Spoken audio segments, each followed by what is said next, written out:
Hey everyone, thanks for joining us on this snowy Friday night. Brandis Friedman has the evening off. Here's what we're looking at. Perhaps maybe they did a favor to us by calling it a day of hate. Neo-Nazis are devoting a day to hate. How Chicago's Jewish community is preparing to fight back. Lori Lightfoot hasn't made Chicago safer. We can't turn Chicago around until we are safe to walk our streets. You know me. I'm Chuy Garcia. The leading candidates for mayor fine-tune their messaging ahead of Tuesday's election. The Chicago Police Union is making financial contributions in city council races. Which ones and why? So that Chicago can be well, Illinois can be well, and the world can be well. And 2 local Latinas are flexing their muscles in the wellness business. Now our top story tonight. The Jewish community and religious organizations are on high alert this weekend. White supremacists are trying to organize a national, quote, day of hate. Amanda Vinicky joins us now with more and how groups are pushing back. Amanda, what is this all about? Well, Paris, there's a holiday or day to observe just about anything and everything. And to that end, tomorrow, evidently, National Chocolate Covered Nuts Day, also International Sword Swallowers Day. But white supremacists and neo-Nazis are trying to make tomorrow into something sinister, a national day of hate. The Jewish United Fund's Dan Goldwyn isn't surprised they picked a Saturday. For most Jews, it's Shabbat. It's a day of going to shul, going to synagogue for services, for bar and bat mitzvahs. It's a nice day. Unfortunately, some neo-Nazis has decided to also call it a national day of hate. So it's put our community on edge. What exactly this will translate to in real terms remains to be seen. Plans call for actions like hanging flyers and banners espousing anti-Semitic beliefs, harassment, graffiti, vandalism. Really tried and true activities of white supremacist groups that we deal with literally every single day. And so while, yes, there could be potentially some incidents that occur tomorrow, and that's why we're working closely with law enforcement, we're working closely with others throughout the state and throughout the Midwest and throughout the country, we are vigilant every single day. The Anti-Defamation League's David Goldenberg says they have to be vigilant every day. As for tomorrow, as he indicated, synagogues, temples, and other organizations are in touch with law enforcement. State police sent a tweet yesterday asking the police, or public that is, to be vigilant and urging heightened awareness. I did follow up with the ISP today, and they cited no specific threat, said they're monitoring the situation. Similar for the Chicago Police Department, which says at this time there is no actionable intelligence, and we continue to actively monitor the situation. So, Amanda, for folks that are concerned about this, whether they be Jewish groups or other folks, what should they do? Well, as the saying goes, if you see something, say something, and if need be, that means call 911. In most cases, it's exercising really horrific free speech, but it is free speech. So it's more saying if people have gone that step beyond free speech, make sure you're reporting it to police. And in our communications with state's attorney's office, the sheriff's office, state police, and CPD, we've always had that same conversation, and they're all taking that very seriously. Now, both Goldwyn and Goldenberg say that giving attention to something like this is a double-edged sword when it means more attention to spewing hate. But this sort of activity, well, it isn't underground anymore. Hate crimes are up. The ADL says in 2022, there was a 67% increase from the year before. Misinformation has spread and conspiracies have spread through the internet. We've seen it during elections, we see it play out in schools, and we see it play out in neighborhoods. And so, I mean, you don't have to find a meeting in the middle of the night anymore to be exposed to these extremist ideologies. You literally just pick up one of these. He says by dubbing Saturday a day of hate, a word so intense and visceral, white supremacists may have done them a favor. The word invites a stark contrast. When you look at hate and love, there is no more stark contrast between the two, right? And so for those of us who are looking for something to latch onto, to push back against this type of hate, take this as an opportunity. Take this as an opportunity to speak out and say, you know what? I reject hate. So an actionable item there. Now, again, police do want to emphasize that there is no direct, credible threat that would endanger anyone's safety. Again, though, they are on alert. And Goldwyn, for his part, does plan to go about his Saturday and his worship routine as normal. He encourages others to do the same, but just be extra vigilant. All right, Amanda, thanks very much for letting us in on this. Thank Appreciate you. it. And now to some other top stories tonight. The union representing city workers and Mayor Lori Lightfoot's administration say they've reached a tentative deal. AFSCME Council 31 represents 3,000 city workers, mainly library employees and healthcare workers. The details of this tentative agreement are still unclear as it heads to the union and Chicago City Council to be ratified. The announcement comes as Lightfoot is asking voters for a second term. And speaking of that, the election is just 3 days away. Don't forget to visit our WTTW News voter guide before heading to the polls. We'll have candidate profiles for those running for mayor and aldermanic positions, plus responses to questionnaires and, of course, our ongoing political coverage. It's all at WTTW.com/voter guide. State labor officials say they're investigating an Illinois-based pharmaceutical company for allegedly violating labor laws. The Illinois Department of Labor says Gurnee-based Acorn Operating Company told its 400 workers on Wednesday that it planned to file for bankruptcy and layoffs would happen within 24 hours. Officials say they're investigating because the company didn't file the required 60-day notice for layoffs until that same day of notice to its in-state and out-of-state workers. A Chicago man is facing a felony hate crime charge after he allegedly wrote a racist term on a CTA sign. In addition to the hate crime charge, prosecutors say Ryan Slasky is facing additional counts of criminal damage to property and possession of a controlled substance. Prosecutors say he allegedly wrote a derogatory racial term on the sign at a Blue Line stop. They also noted that the incident occurred days before a threatened National Day of Hate, which you just heard from Amanda Vinicky. Chicago Zoo officials helped rescue a dolphin and her calf. The Chicago Zoological Society's Florida-based program, along with other professionals, caught, treated, and released a 2-year-old dolphin that was being cut by fishing lines. Rescuers say it was a life-threatening situation for the calf. The calf and its mom were encircled by a rescue net, and within less than an hour of removing fishing lines and debris, they were back and released into the ocean. And up next, analysis of the leading challengers to incumbent Mayor Lightfoot ahead of Tuesday's election. That's right after this. Chicago Tonight is made possible in part by Alexandra and John Nichols, the Jim and Kay Mabey family, the Polk Brothers Foundation, and the support of these donors.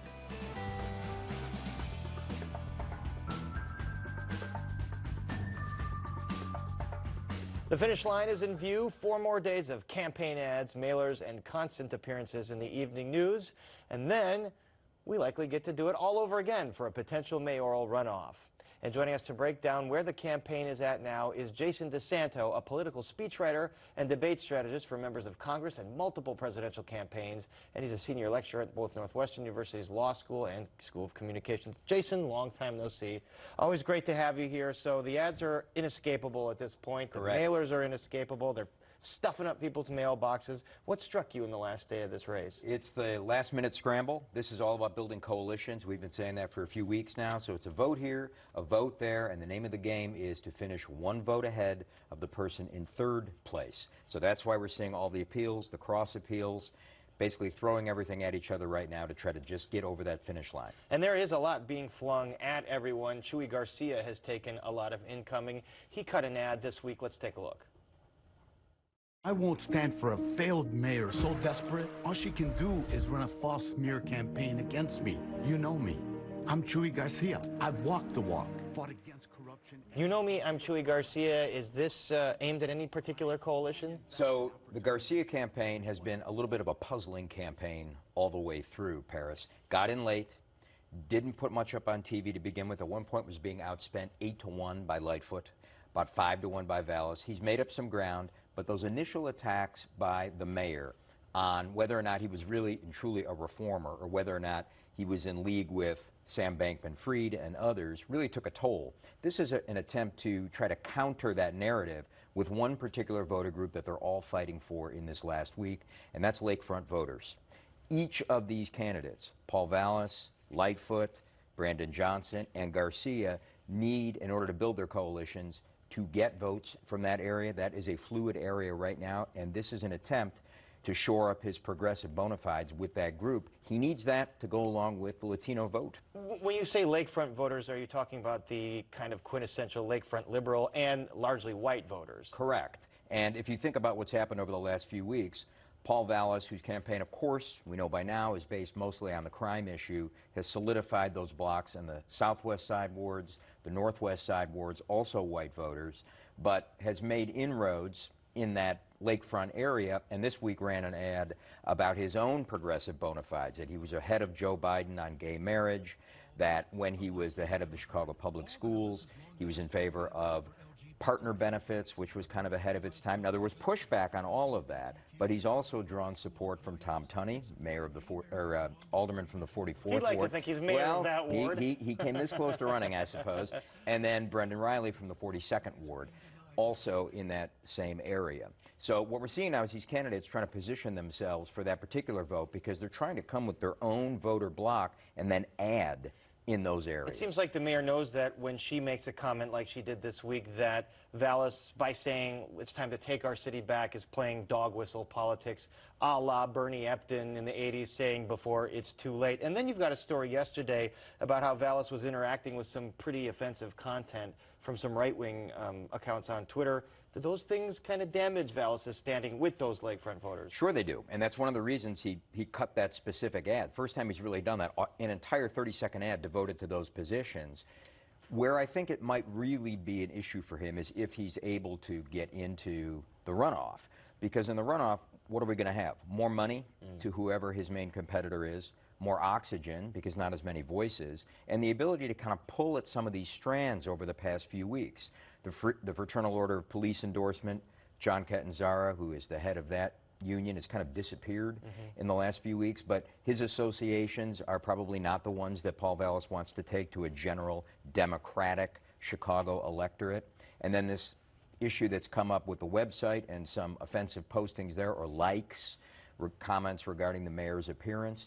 When somebody has the ability in a campaign to put all that stuff together into one argument, it sounds a little bit different than people just sort of throwing one thing out at a press conference in the closing week of a campaign against somebody who's perceived to be a front runner. It's going to look a little bit different if he gets into that runoff. So kind of a preview of what we might expect in a runoff, and every poll kind of has Vallas in the lead, some by a lot. Would you say that makes him a shoo-in for this runoff? I would never say that it makes him a shoo-in. I think anybody that says they know exactly what's going to happen on Tuesday is not really on the level. Of course. But he certainly has behaved like one for a while, and that's the product of very clear messaging early on, stark messages which are leavened enough by his own wonkish demeanor and his wonkish reputation that make a tough-on-crime message not just an over-the-top tough-on-crime message.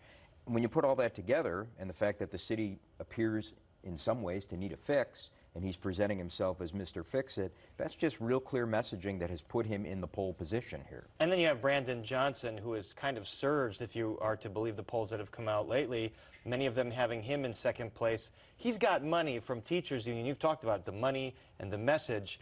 What is the message, do you think, that's resonating for voters with Brandon Johnson? So what we had for most of this campaign, particularly throughout the debates early in the cycle, and then some of the ads as well, is two really clear messengers in this race, Vallas and Johnson.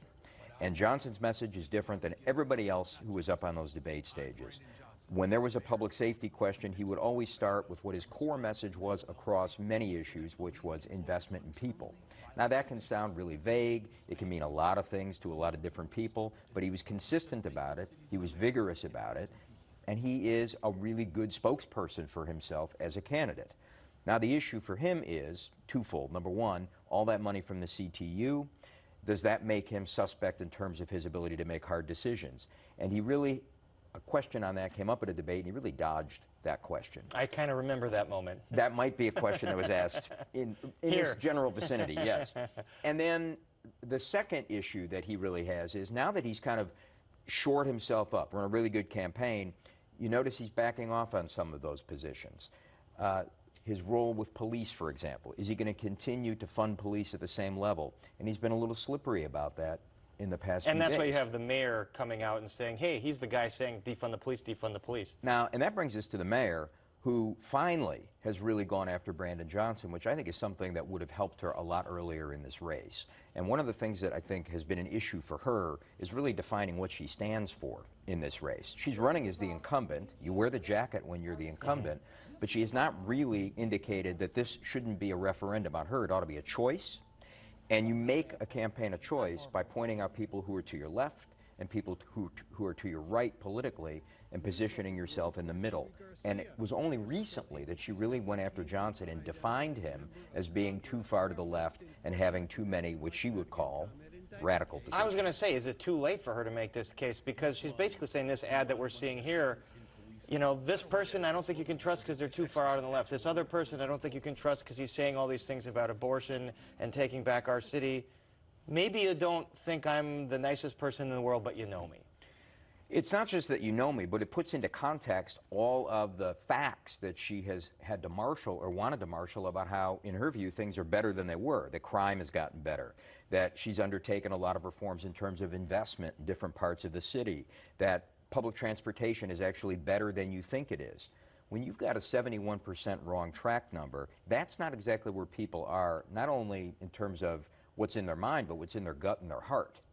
And in order to break through, in order to make all those messages sound a little bit more salient, they've got to be listening first. And the only way that's going to happen is if you're pointing out that the other people on the stage are actually going to make things worse than they are right now, and that you're the one who's the common sense fighter, who's been through a lot, who's made a few mistakes, but actually things are getting better, and especially when you look at who else we could be putting in there. It is pretty late in the game to be making that argument. All right, I don't know who has common sense in the race, but Jason, you always bring the common sense here. I get it from you. Oh, please. Thank you as always. We'll talk to you again soon. Thanks, Paris. And up next, Chicago Police Union is focusing in on city council races. Heather Sharon with details right after this.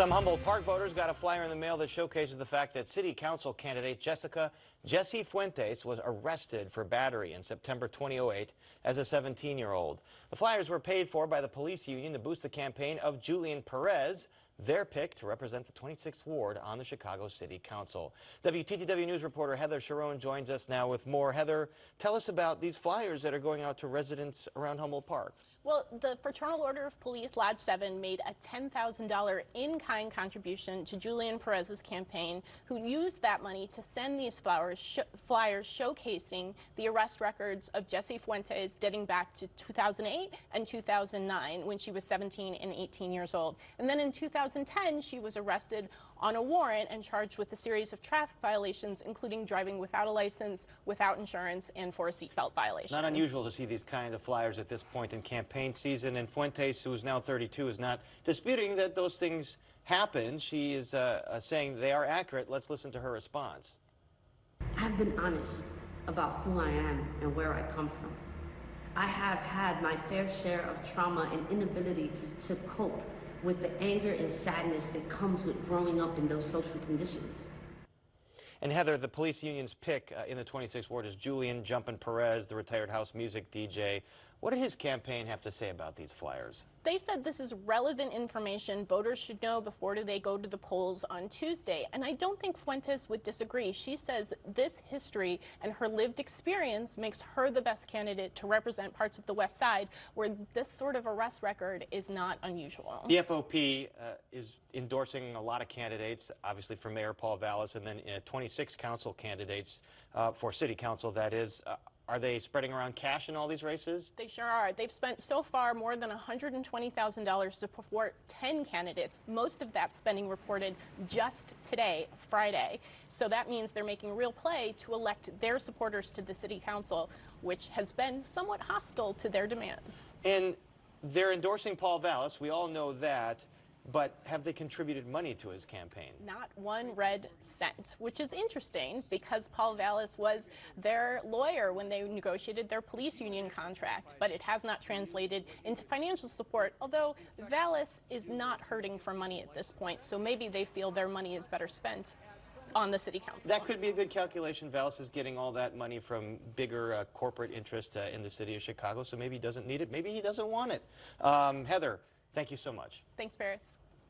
And you can read Heather's full story on our website. It's all at WTTW.com/news.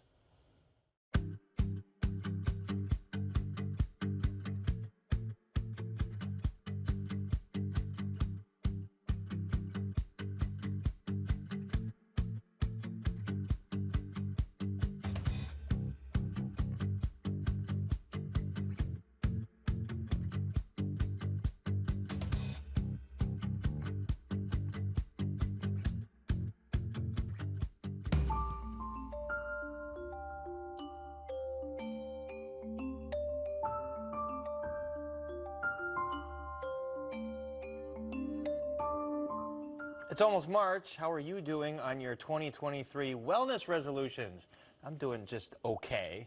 If they included being more active or eating more fruits and vegetables, maybe I'm not doing that well because I haven't eaten enough fruit and vegetables. 2 local Latinas have started up businesses they say can help anyone find their own path to wellness. Producer Erica Gunderson kicks us off. You're going to take 20 seconds to do whatever feels good in your body. You are the ambassador of your own body, so whatever that is that you need, take that right. When fitness instructor N.K. Gutierrez is teaching a Pilates or yoga class, the room and the wait list are usually packed. My purpose is to create space for people to feel seen, heard, and leave me better than they came. But no matter how popular her classes became throughout her 12-year career, Gutierrez says she was rarely featured in the marketing for the places she taught, an exclusion that made her start preemptively excluding herself. I didn't feel like I was good enough. I didn't feel that I was small enough. I didn't feel that I fit in. And that's because the story that had always been told to me by being excluded was that I didn't fit in. Realizing there were more women out there feeling unwelcome in the fitness world inspired her to keep showing up at the head of the class. The reason why it's so important for me to show up unapologetically just as I am is because it gives people permission to do the same. Because they see me, they see my body, they see my hair, they hear my music that I unapologetically play, and they're just like, yes, thank you, I will be back. It also inspired her to design her own line of athleisure wear named Thickletic. Who else feels like they don't belong in this space because they don't see themselves in size or color? And that's how Thickletic was born. But the biggest needs that I see are still finding like clothing that work well for your body type, hold you in where you need to be held in, feel supported where you need to feel supported, and feel cute at the same time. Fellow entrepreneur Anabel Martinez has also set her sights on the ingredients of wellness. She says she saw a need for quick, nutritious food options in West suburban Berwyn. There is a lot of great businesses here, but there was nothing like just a juice bar, right? This started when I would visit my grandma in Mexico. We would always go to the, to the mercado, to the markets, and there was always different stands, and one of them was always the juice bar. So that was cool to me, and we'd always get our juice. I'd get banana and orange juice, so it's 2 simple ingredients, and they were so good, a little bit of cinnamon on it. Using that childhood inspiration, Martinez developed an approachable menu of juices, smoothies, and bowls that could be ordered online and picked up quickly. We have a lot of nurses that come in, or people that work in the medical field, as well as teachers. We have a lot of great teachers that come in during lunchtime, and they want to be healthy and have something that's going to energize them throughout the day. Ultimately, both entrepreneurs say their ambition is to welcome everyone to find their own way to wellness. How to live a better and healthier lifestyle, and you could take it step by step. It doesn't have to be like an instant change in your life and routine. It's something that I want to share with the world. How well you are is how well your community is. So I want as many people around me to be well so that Chicago can be well, and Illinois can be well, and the world can be well. For Chicago Tonight, this is Erica Gunderson. Looks pretty tasty. N.K. Gutierrez is hosting a Pilates class and intergenerational conversation for women next month. You'll find more on that and Juice Vibe Bar, which just added a location in Mexico, on our website. And we're back to wrap things up right after this. Where have we been? Where are we at? Where are we going? Essentially to be able to help anyone and everyone in the community, whether that's through academic support, social emotional learning, or just providing a safe space for youth to be able to be there. This is the fabric of the neighborhood. You need to take care of the neighborhood. It's an ecosystem.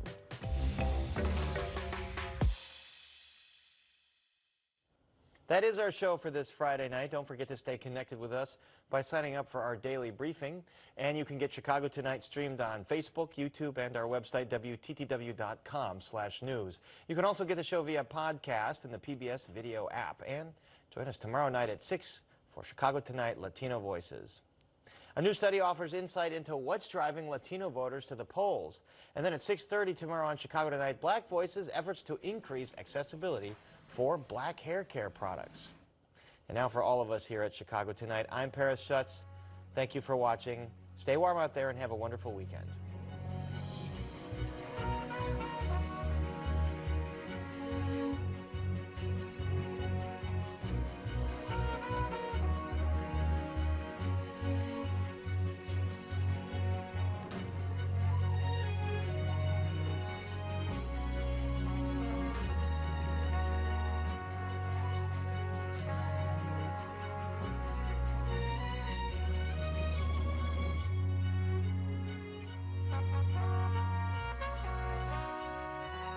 Closed captioning is made possible by Robert A. Clifford and Clifford Law Offices, a proud sponsor of diversity, equity, and inclusion-focused free continuing legal education for lawyers throughout the region.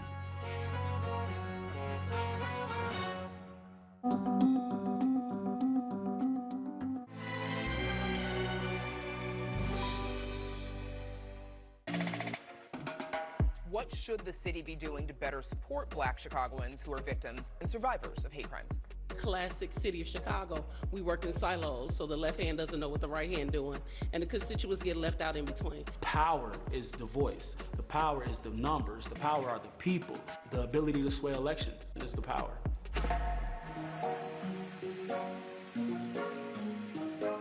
This is our story. Black church has sustained the African American people from the days of slavery to this day. I don't know how we could have survived as a people without it. We had to have some institutional arm to preserve our sanity. Sunday at 4 on WTTW. Black is my business. Black is my skin is. Black is the back of the